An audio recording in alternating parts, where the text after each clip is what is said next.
Little shorts RJ शीतल के साथ। उसकी मोहब्बत में इस कदर मदहोश हो गया था मैं कि कभी सोचा ही नहीं कि अगर वो चली गई तो जिंदगी गुजरेगी कैसे। उसके प्यार में मैं उस जैसा हो गया था। कभी सोचा ही नहीं कि फिर से मैं होना पड़ा तो जिंदगी गुजरेगी कैसे। ये अविनाश की कहानी है, जहां मोहब्बत में ना तो इजहार करने में वक्त लगाया और ना ही उसने मोहब्बत कबूल करने में वक्त लगाया। जहां उसे प्यार करने के सिवा मैंने और कुछ किया ही नहीं। देखा ही नहीं कि जिंदगी का पहिया किस रफ्तार से दौड़ रहा है। 2 साल बाद वो आई और अलविदा कह के चली गई और मेरी हालत बिल्कुल एक ऐसे पंछी की तरह जिसे मोहब्बत के पिंजरे में रहने की आदत हो गई थी। अचानक से पिंजरा खुला और समझ ही नहीं आ रहा था कि कहां जाऊं, क्या करूं, कैसे जीऊं। एक सहारे की तलब इस कदर हो रही थी जैसे 17 साल की उम्र में पापा ने सिगरेट पीते हुए पकड़ लिया था। दिन रात मुझ पे नजर रखता, मैं सिगरेट के लिए तड़पता। ऐसे ही तड़प रहा था एक सहारे के लिए। आशी आई मेरी जिंदगी में, लेकिन जलते हुए हाथ को अगर बर्फ पे रखा जाए कुछ देर आराम मिलता है, लेकिन ज्यादा देर तक बर्फ पे हाथ रखा नहीं जाता। मेरी माँ को मैंने कुछ कहा नहीं था, लेकिन वो समझ रही थी। उसने बिन्नी को चुना मेरे लिए।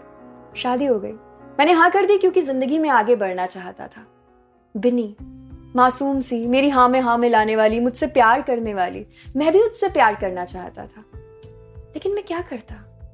मेरे पुरानी मोहब्बत की चालाकियां मुझसे भूली नहीं जा रही थी। घुट रहा था मैं। बिन्नी की सादगी पे प्यार लुटाना चाहता था, लेकिन अपनी घुटन से बाहर ही नहीं आ पा रहा था। और घुटता बिन्नी को घुटते हुए देखकर ऐसा लग रहा था सब कुछ खत्म हो गया है। सांसें चल रही हैं, मैं मर चुका हूं। बिस्तर पर एक अपाहिज की तरह पड़ा हुआ था मैं, जो सब कुछ देख तो सकता है लेकिन उठ के कुछ भी ठीक नहीं कर सकता। घर वाले मुझे डॉक्टर के पास ले गए। पहले खुली आंखों से सोया रहता था, फिर पिल्स लेकर सोया रहता।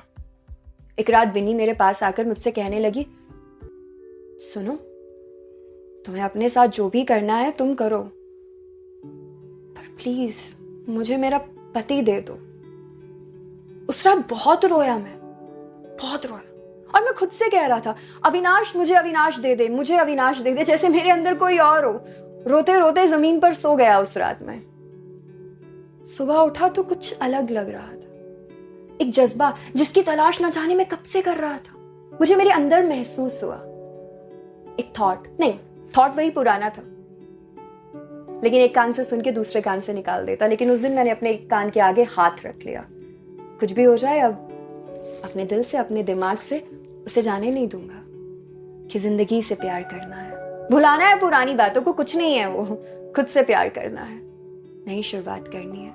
और अपनी जिंदगी के उस दौर में मैं विजेता हुआ, जीत गया मैं। मुश्किलें तो आज भी हैं, लेकिन अब मेरा हौसला मुझे हारने नहीं देता। हर बार कहता है, जीत जाएंगे हम, जीत जाएंगे हम। हाय, दिस इज आरजे शीतल। अविनाश की कहानी आपको कैसी लगी मुझे बताइएगा, और अपनी कहानी भी मेरे साथ शेयर कीजिएगा। आपकी जिंदगी की उस दौर की कहानी जहां पर आप विजेता बन के निकले। आपकी जीत की कहानी से, आपकी जिंदगी की कहानी से कोई और इंस्पायर हो सकता है। आपकी कहानी मैं सबके साथ शेयर करूंगी। Stay home, stay healthy, stay positive.